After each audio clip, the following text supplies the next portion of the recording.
호세아 6장.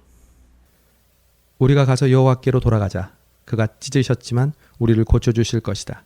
그가 때리셨지만 우리를 싸매주실 것이다. 이틀이 지나면 그가 우리를 살리실 것이다. 3일째에 그가 우리를 일으켜 세워서 우리가 그 앞에서 살 수 있을 것이다. 그래서 우리가 여호와를 알자. 여호와를 알기 위해 전심전력하자. 그가 오시는 것은 새벽이 오는 것처럼 분명하다. 그는 마치 비처럼, 마치 땅을 적시는 봄비처럼 우리에게 오실 것이다. 에브라임아, 내가 내게 어떻게 할까? 유다야, 내가 내게 어떻게 할까? 너희 인애는 아침 구름 같고 금방 사라지는 새벽 이슬과 같다. 그러므로 내가 예언자들을 시켜 그들을 찢어 쪼개고 내 입에서 나오는 말로 너희를 쳐 부셨다. 너에 대한 심판이 번개처럼 올 것이다. 내가 바라는 것은 인애이지 제사가 아니며 하나님을 아는 것이지 번제가 아니다. 그러나 그들이 아담처럼 언약을 어겼다. 그곳에서 그들이 내게 신실하지 못하게 행동했다. 길르앗은 악을 행하는 사람들의 성읍이어서 피 발자국으로 덮여있다. 약탈자 무리가 매복해 사람을 기다리는 것처럼 제사장들 무리도 그렇다. 그들은 세겜으로 가는 길에서 살인을 하며 수치스러운 죄악을 저지른다. 이스라엘의 집에서 내가 끔찍한 일을 보았다. 그곳에서 에브라임이 음란한 짓을 하고 이스라엘이 더럽혀졌다. 내가 포로된 백성을 회복시킬 때 유다 내게도 또한 추수할 때를 정해 놓았다. 7장. 내가 이스라엘을 치료하려 할 때 에브라임의 죄악들이 드러나고 사마리아의 사악함이 드러난다. 그들이 속임수를 쓰기 때문이다. 도둑이 안으로 들어가며 약탈자가 길거리에서 강도질을 한다. 그러나 그들은 내가 그들의 모든 죄악들을 기억하고 있음을 마음에 두고 있지 않다. 그들의 악한 행위가 그들을 에워싸고 있으며 그들이 항상 내 앞에 있다. 그들이 그들의 사악함으로 왕을, 거짓말로 관리들을 기쁘게 한다. 그들 모두가 가늠한 사람들이다. 빵 굽는 사람의 데워진 화로처럼 반죽이 발효될 때 말고는 늘 데워진 화로처럼 달아올라 있다. 왕의 축제날의 관리들은 포도주로 벌겋게 취하고 왕은 조롱하는 사람들에게 손을 내밀었다. 새 왕을 세우려고 음모를 꾸미는 사람들의 마음은 화로처럼 달아오른다. 저녁 내내 부풀리고 있다가 아침에 불꽃처럼 타오른다. 그들 모두가 화로처럼 뜨겁다. 그들이 자기의 재판관들을 삼켜버렸다. 그들의 왕들 모두가 쓰러지고 그 가운데 나를 부르는 사람은 아무도 없었다. 에브라임이 다른 민족들과 섞이게 됐다. 에브라임은 한쪽만 구운 납작한 빵과 같이 됐다. 이방 사람들이 그의 힘을 삼켰지만 그는 알지 못하고 있다. 흰머리가 여기저기 나 있지만 그는 알지 못하고 있다. 이스라엘의 교만이 그의 얼굴에 증거하고 있지만 이 모든 것에도 불구하고 그는 그의 하나님 여호와께 돌아오지도 않고 그를 찾지도 않는다. 에브라임은 쉽게 속아 넘어가는 비둘기 같다. 그들은 이집트를 부르고 아시리아에게 간다. 그들이 갈 때 내가 내 그물을 그들 위에 던져서 그들을 하늘의 새들처럼 끌어내릴 것이다. 그들이 모여드는 소리가 들리면 내가 그들을 징계할 것이다. 그들에게 화가 있을 것이다. 그들이 내게서 떠났다. 그들에게 멸망이 있을 것이다. 그들이 내게 반항했다. 내가 그토록 그들을 구속하려 하는데도 그들은 내게 거짓말을 한다. 침대에 누워서 부르짖을 때도 그들은 마음으로 내게 부르짖지 않는다. 그들이 곡식과 새 포도주를 놓고서 함께 모여도 내게서 등을 돌렸다. 내가 그들을 단련했고 팔에 힘을 주었지만 그들이 내게 악을 계획했다. 그들은 지극히 높은 이에게로 돌아오지 않았다. 그들은 믿을 수 없는 활과 같다. 그들의 무례한 혀로 인해 그들의 관리들은 칼에 맞아 쓰러질 것이다.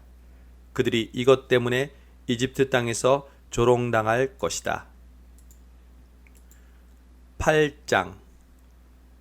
내 입술의 나팔을 대어라. 그가 독수리처럼 여호와의 집을 덮치고 있다. 그들이 내 언약을 어기고 내 율법에 반항했기 때문이다. 그들이 내게 내 하나님이라고 부르짖는다. 이스라엘이 당신을 알고 있습니다. 그러나 이스라엘은 선한 것을 거부했다. 원수가 그를 쫓을 것이다. 그들이 왕들을 세웠으나 나와는 관계가 없다. 그들이 관리들을 세웠으나 내가 알지 못한다. 그들이 자기의 은과 금으로 우상들을 만들었으니 그들이 마침내 파멸되기 위해서다. 사마리아여, 내 송아지 우상을 버려라. 내 진노가 그들을 향해 불탄다. 언제 그들이 순결해질 수 있겠느냐? 그것은 이스라엘에서 나왔다. 그것은 숭령공들이 만든 것이다. 그것은 하나님이 아니다. 그러니 사마리아의 송아지는 산산조각 날 것이다. 그들이 바람을 씨 뿌려 폭풍을 걷어들일 것이다. 곡물 중기에 싹이 없으니 곡물을 생산하지 못할 것이다. 혹시 무엇을 생산하더라도 이방 사람들이 삼켜버릴 것이다. 이스라엘이 삼켜졌다. 이제 그들은 민족들 사이에서 쓸모없는 그릇처럼 됐다. 혼자 방황하는 들나길처럼 그들이 아시리아로 올라갔다. 에브라임이 그들의 애인들에게 팔렸다. 또한 그들이 민족들 사이에 자신을 팔았다 해도 내가 이제 그들을 모을 것이다. 그들이 왕과 관리들의 압제로부터 점점 더럽혀질 것이다. 에브라임이 속죄를 위해 제단을 많이 만들었는데 이것이 오히려 죄를 범하게 하는 제단이 됐다. 내가 그에게 내 율법에 많은 것을 써주었지만 그들은 마치 자기들과는 관계없는 것으로 생각했다. 그들이 희생제물로 고기를 바치고 먹지만 여호와는 그것들을 즐거이 받지 않는다. 이제 그들의 사악함을 기억하고 그들의 죄를 처벌할 것이다. 그들은 이집트로 돌아갈 것이다. 이스라엘이 자기를 만드신 분을 잊고 왕궁을 지었다. 유다가 요새화된 성읍을 많이 건설했다. 그러나 내가 그들의 성읍에 불을 보내 그들의 왕궁들을 불사르게 할 것이다. 9장. 이스라엘아, 다른 민족들처럼 기뻐하고 즐거워하지 말라. 내가 내 하나님을 떠나 음란한 짓을 했고 모든 타작마당에서 받는 음란한 짓의 대가를 좋아했기 때문이다. 타작마당과 포도주 틀이 먹을 것을 내지 못하고 그곳에서 새 포도주를 내지 못할 것이다. 그들이 여호와의 땅에서 살지 못하고 에브라임이 이집트로 돌아가고 아시리아에서 정결하지 못한 것을 먹게 될 것이다. 그들이 여호와께 포도주를 부어드리지도 않고 그들의 제사가 그분을 기쁘게 하지도 않을 것이다. 그것은 그들에게 애곡하는 사람의 빵처럼 돼서 그것을 먹는 사람들은 모두 정결하지 못하게 될 것이다. 그들의 빵은 자신들을 위한 것이어서 여호와의 성전에 들어가지 못할 것이기 때문이다. 정기적으로 있는 축제날, 해마다 있는 여호와의 축제날에 너희가 무엇을 하겠느냐? 보라, 비록 그들이 멸망을 피했더라도 이집트가 그들을 모을 것이고 노비 그들을 땅에 묻을 것이다. 은으로 만든 그들의 기중품은 잡초로 덮일 것이고 가시덤불이 그들의 천막을 차지할 것이다. 처벌의 날들이 오고 있다. 심판의 날들이 오고 있다. 이스라엘이 이것을 알게 될 것이다. 내 죄들이 너무 많고 내 적개심이 너무 크기 때문에 예언자가 바보로 여겨지고 영적인 사람이 미쳤다고 생각되는구나. 예언자는 내 하나님과 함께 에브라임을 지키는 파수꾼이다.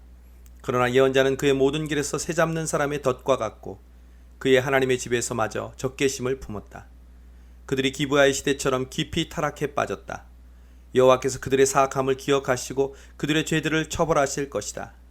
마치 광야에서 만난 포도송이처럼 내가 이스라엘을 발견했다. 내가 너희 조상들을 무화과 나무에 처음으로 열린 첫 무화과처럼 여겼다. 그러나 그들이 바알 보올에게 가서 그들 스스로 수치스러운 것에게 바쳤고 그들이 사랑했던 그것들만큼이나 혐오스러운 것이 됐다. 에브라임의 영광이 새처럼 날아갈 것이다. 출생도 없고 임신도 없고 잉태도 없을 것이다. 그들이 자식들을 기른다 해도 내가 하나도 남김없이 그들을 빼앗을 것이다. 내가 그들에게서 떠날 때 필히 그들에게도 화가 있을 것이다. 내가 두로를 보았을 때처럼 에브라임이 목초지에 심겨져 있었다. 그러나 에브라임은 자기 자식들을 학살자에게 끌어내 줄 것이다. 여호와여, 그들에게 주소서. 무엇을 주시렵니까? 그들에게 잉태하지 못하는 태와 말라버린 젖가슴을 주소서. 길갈에서 그들이 사악한 일을 했기 때문에 그곳에서 내가 그들을 미워했다. 그들의 사악한 행위 때문에 내가 그들을 내 집에서 쫓아낼 것이다. 내가 그들을 더 이상 사랑하지 않겠다. 그들의 관리들은 모두 반역자들이다. 에브라임은 찍혀 그들의 뿌리가 시들고 열매를 생산하지 못할 것이다. 그들이 아이를 베더라도 내가 그들의 태에 값진 것들을 죽일 것이다. 내 하나님께서 그들을 거부하실 것이다. 그들이 그분께 순종하지 않았기 때문이다. 그들은 민족들 사이에서 방랑자가 될 것이다. 10장. 이스라엘은 무성한 포도나무여서 열매를 생산해낸다. 그의 열매가 점점 많아지자 그는 제단을 더 많이 만들었다. 그의 땅이 번성하자 그들이 돌기둥 우상을 더 많이 만들었다. 그들의 마음이 거짓되니 이제 그들이 죄값을 감당해야 한다. 그분이 그들의 제단들을 부수고 그들의 돌기둥 우상들을 무너뜨릴 것이다. 그러고 나면 그들이 말할 것이다. 우리에게 왕이 없는 것은 우리가 여호와를 두려워하지 않았기 때문이다. 그러나 그 왕이 우리를 위해 무엇을 했겠느냐? 그들이 많은 말을 하면서 헛된 맹세를 하고 언약을 맺었다. 그렇게 밭고랑의 독초처럼 심판이 여기저기에서 일어날 것이다. 사마리아 사람들이 베다엔의 송아지 우상 때문에 두려워할 것이다. 그의 백성들이 그 우상을 두고 통곡하고 그 우상의 영광을 기뻐하던 제사장들도 마찬가지일 것이다. 그 우상의 영광이 그들로부터 떠나갔기 때문이다. 더구나 그 우상은 야렙 왕을 위한 선물로서 아시리아로 옮겨질 것이다. 에브라임은 수치를 당하고 이스라엘은 그들의 우상들 때문에 부끄럽게 될 것이다. 바다 수면 위의 물거품처럼 사마리아와 그 왕은 사라질 것이다. 이스라엘의 죄의 상징인 아웬의 상당들이 부서질 것이다. 그들의 제단 위에 가시와 엉겅퀴가 자라날 것이다. 그들이 산들에게 말할 것이다. 우리를 덮어버리라. 언덕들에게 말할 것이다. 우리 위에 무너지라. 이스라엘아, 기브아의 시대부터 네가 죄를 지었다. 그곳에 그들이 남아있다. 거기에서부터 이미 나를 거슬렀는데 어찌 전쟁이 기브아에 있는 불의의 자손들에게 미치지 않겠느냐. 내가 원하는 때 내가 그들을 징계할 것이다. 민족들이 그들에게 대적해 모여서 그들의 두 죄목으로 그들을 구속할 것이다. 에브라임은 곡식받기를 좋아하는 길들이 남소 같다. 그러나 내가 그의 아름다운 목에 멍에를 씌울 것이다. 내가 에브라임의 마구를 채울 것이다. 유다가 밭을 갈고 야곱이 썰매질을 할 것이다. 내 스스로 의의 씨앗을 심고 인의 열매를 거두며 묵은 땅을 잘 갈아라. 지금이 여호와를 찾을 때다. 마침내 그분이 와서 의의 비를 너희에게 내릴 것이다. 너희가 사악함을 심었고 죄악을 거둬들였으며 거짓의 열매를 먹었다. 너희가 너희의 방법과 너희의 많은 용사들을 의지했기 때문이다. 그러므로 내 백성들 가운데 소동이 일어나고 내 모든 요새들이 황폐하게 될 것이다. 마치 전쟁의 날에 살만이 베다벨을 황폐하게 했던 것처럼 그때 어머니가 자기 자식들 위로 내던져졌다. 내 사악함이 크기에 베델이여 내게 이런 일이 일어날 것이다. 새벽 동이 트면 이스라엘 왕이 완전히 멸망할 것이다.